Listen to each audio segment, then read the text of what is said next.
Fala, boleiros do meu Brasil, sou eu de novo, Elias Júnior, do canal Resenha Futebol Raiz, tentando trazer conteúdo aí pra você na medida do possível, né? Vocês estão notando que eu tô cada vez gravando e postando menos. Essa correria de fim de ano aí, quem é motorista de aplicativo assim como eu sabe, né? Que é o período que a gente consegue fazer um dinheirinho a mais. O Covid tá atrapalhando um pouco, mas a gente tá conseguindo se virar, beleza? Até por isso, eu não consegui ver o compacto do jogo do Flamengo que eu prometi em alguns vídeos anteriores, né? Essa semana a gente deu um foco maior na Várzea, competição que eu disputo e competição que familiares meus disputam.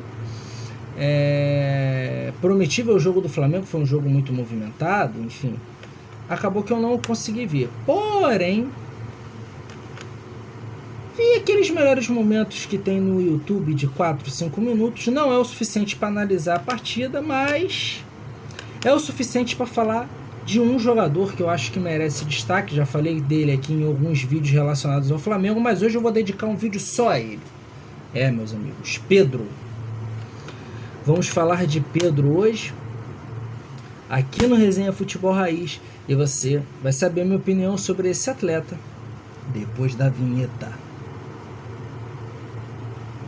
Puta que pariu.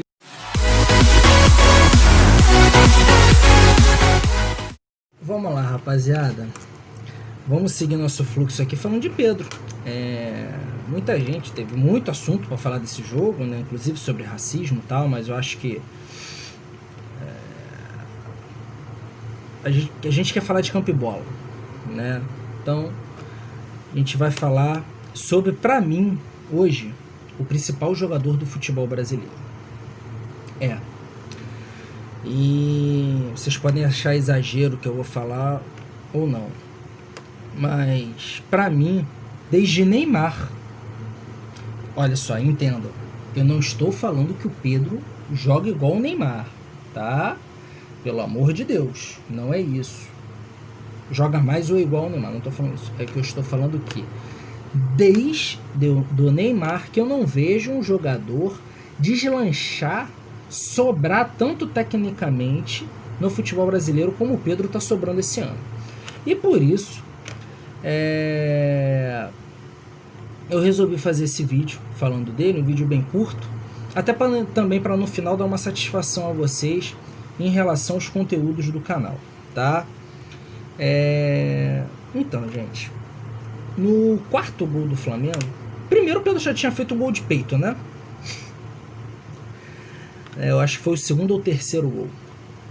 E no quarto gol do Pedro, ele faz uma jogada que é sacanagem. É sacanagem. Aquilo ali eu nunca vi daquilo na minha vida. Ele conseguiu dar um passe de letra com o calcanhar, com a bola à meia altura. A bola na altura da cintura dele, praticamente. Um absurdo. Uma jogada de recurso técnico imensurável.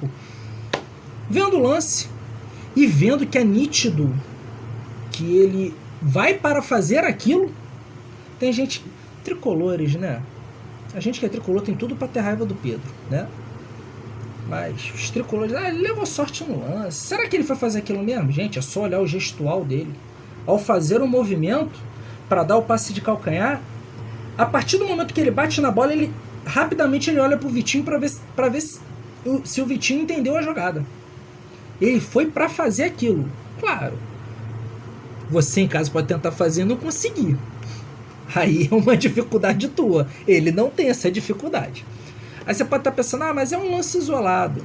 Gente, assim, de relance, eu lembro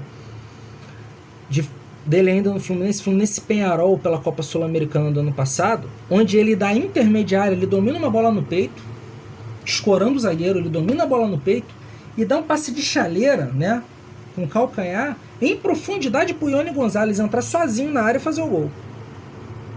Isso assim, ó. Lembrei agora.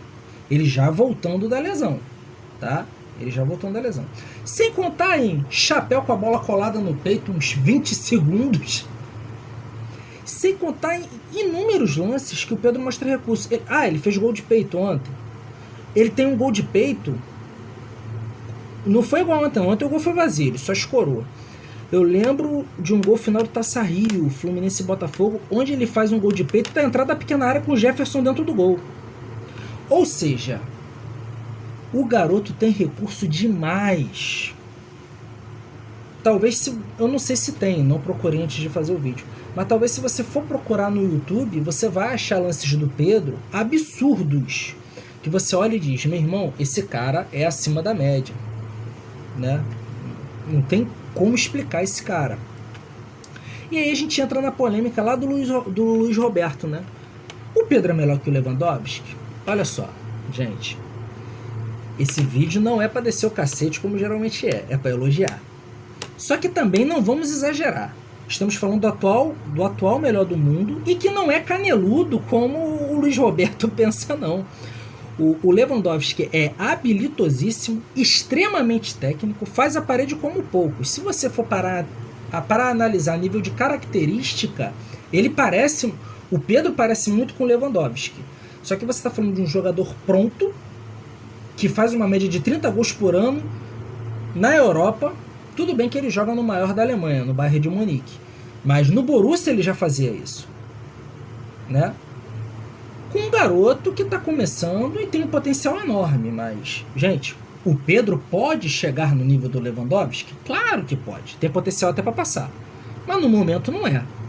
Não cabe, pelo amor de Deus. É a mesma coisa que eu comparar Neymar com Messi. Não dá. Não dá. Não dá. Neymar com o Cristiano Ronaldo. Hazard com o Cristiano Ronaldo. Não dá para comparar. Tá? Mas, devido a tudo isso que cerca o Pedro, queria falar um pouquinho sobre o que eu espero desse atleta. Assim, se o Pedro for para a Europa e conseguir manter um nível de atuação, um nível de espetáculo, ver o Pedro jogar hoje no Flamengo é um espetáculo. É você esperar uma jogada diferente, um coelhinho da cartola, entendeu? Se ele for para a Europa, para um clube grande, e mantiver esse nível, ele irá sim figurar entre os principais atacantes do mundo e talvez se torne um cara para dividir o protagonismo da seleção com o Neymar. Eu vejo dessa forma. Eu vejo o Pedro com um potencial imenso e com um potencial até de retomar a dinastia dos 9. Não sei se você já ouviu esse termo, eu e alguns amigos usamos, né? Vamos voltar lá em 70. 70 não conta, porque o Tostão era o nosso camisa 9, mas o Tostão no Cruzeiro era um camisa 10, era um ponta de lança, jogou improvisado de 9. Aquela Copa de 70, a genialidade do Zagallo para poder encaixar 5 camisas 10 no mesmo time, e alguns tiveram que ser sacrificados. Foi o caso do Tostão, se bem que ele jogou pra cacete, então não dá pra dizer que ele foi crucificado. Mas era um cara que estava fora de posição, assim como o Rivelino estava, assim como o Jairzinho estava, enfim. Né? Aí, tirando 70, a gente tem, né, 74 o Brasil teve um desempenho muito ruim na Copa, 78 tivemos Roberto Dinamite. 82 tivemos a Luiz Chulapa, que é bem questionado principalmente por nós cariocas. Quem era da época diz que o Roberto Dinamite deveria ser o centroavante do Brasil na Copa de 82, mas quiseram levar o Chulapa. Enfim, né, é questionável, mas não dá para dizer que o Chulapa foi um grande centroavante. Não foi um grande centroavante. O Chulapa é um grande centroavante, é um dos maiores ídolos da história do Santos. Aí depois a gente vem com jogadores de nível altíssimo. Os melhores, se não foram o melhor das suas gerações como centroavante. Aí você tem Careca, você tem Romário, você tem Ronaldo. Adriano daria sequência, porém preferiu ficar com os amigos dele, traficante na Vila Cruzeiro. É uma escolha dele, né? Tem gente que bate palma para isso. Eu acho que ele jogou uma carreira brilhante no lixo, mas cada um com seus problemas, né? Como Adriano não queria nada com nada, sobrou para Luiz Fabiano e Fred, que são também dois grandes centroavantes a nível internacional. O Fred jogou 7 anos no Lyon, né? 7, 8 anos no Lyon. E o Luiz Fabiano é ídolo na Espanha. Porém, não são do nível desses que eu citei. Ou seja, nós tivemos um pequeno declínio. Porque, embora a Copa do Mundo do Fred tenha sido muito ruim, o Fred foi o artilheiro da era Filipão. Da segunda passagem do Filipão na seleção brasileira. Então isso mostra que o Fred de fato era o melhor 9 do Brasil e deveria estar na Copa de 2014. Não foi bem? Aí é um outro assunto. Mas ele que era o cara para aquela situação, né? Assim como o Luiz Fabiano em 2010, e que fez uma boa Copa. O Luiz Fabiano fez uma boa Copa, né? Mas, embora sejam gigantes, enormes para a história do futebol brasileiro, Luiz Fabiano e Fred não é Ronaldo, não é Romário, não é Careca, né? Aí veio o Gabriel Jesus, que não tem característica de 9. Inclusive, aproveitando o gancho, o dia que o Guardiola sair do City, eu não sei o que vai ser do Gabriel Jesus, não. Ele vai voltar pro Brasil. Porque eu acho que nem na Europa ele tem mercado. Confesso que Gabriel Jesus e Gabriel Barbosa, o Gabigol, nunca me convenceram. Nunca. Nem fazendo 2 gols na final da Libertadores. Quem me conhece sabe, o Gabigol, embora seja um atacante muito inteligente, se posicione muito bem, é muito rápido, é muito veloz, porém eu acho que o Gabigol perde muito mais gol do que faz, tá? Mas o fato dele ser muito inteligente e se posicionar muito bem, o meio-campista ele tem facilidade de achar o Gabigol, pela inteligência dele na movimentação. Isso faz com que ele tenha muitos gols na carreira. Mas se você for passar um pente fino, você acha muito gol perdido do Gabigol, coisa que não costuma acontecer com o Pedro. O Pedro é muito melhor que ele. Até por ser um centroavante de fato. O Gabigol é mais um jogador de lado de campo do que propriamente o centroavante, né? Enfim, hoje nós temos o Firmino, que não é nem de perto. Eu não considero o Firmino mais jogador que o Fred, não considero.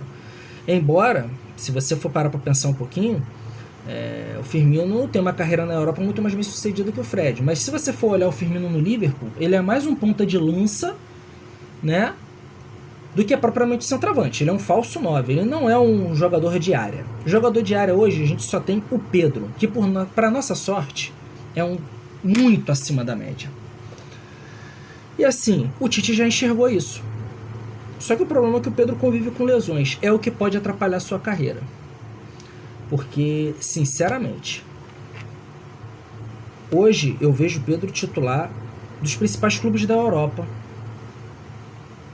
Por exemplo, Benzema hoje está veterano. Se o Pedro bate no Real Madrid, o Pedro vira titular. Eu não tenho dúvida. Barcelona, idem.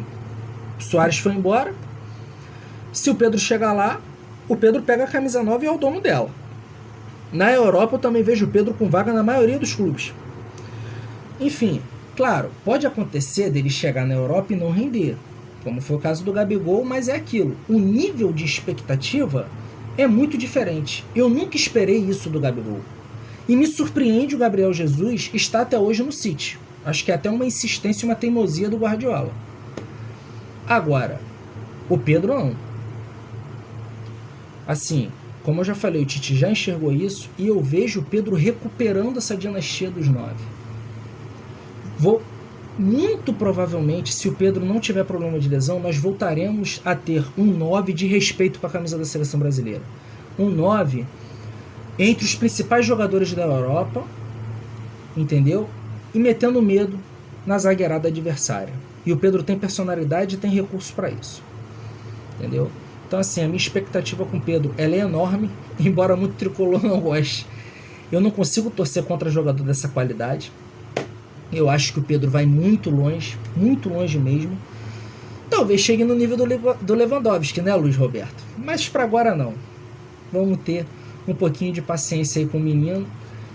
Rezar para ele não ter lesão, porque ele é a nossa maior esperança de camisa 9 no Brasil. Eu acho que se o Pedro não chegar a esse nível que eu espero, a gente não vai ter outro não. E isso dificulta, né? Pra gente ganhar uma Copa do Mundo no futuro. Beleza? Deixa o seu like, se inscreve no canal, ativa o sininho para receber as notificações. E outra, aproveitando o gancho, gente, vou dar uma parada nos vídeos de análise, tá? Vou ter que dar uma parada nos vídeos de análise, porque eu tô com muita pauta presa no canal para botar para fora, né, para postar. Algumas já gravadas, mas são conteúdos que dependem um pouquinho da minha atenção, de uma edição melhor, de um trato, para que seja postado de uma maneira que você consiga gostar do conteúdo, né? Esse amadorismo aqui meu tem que parar.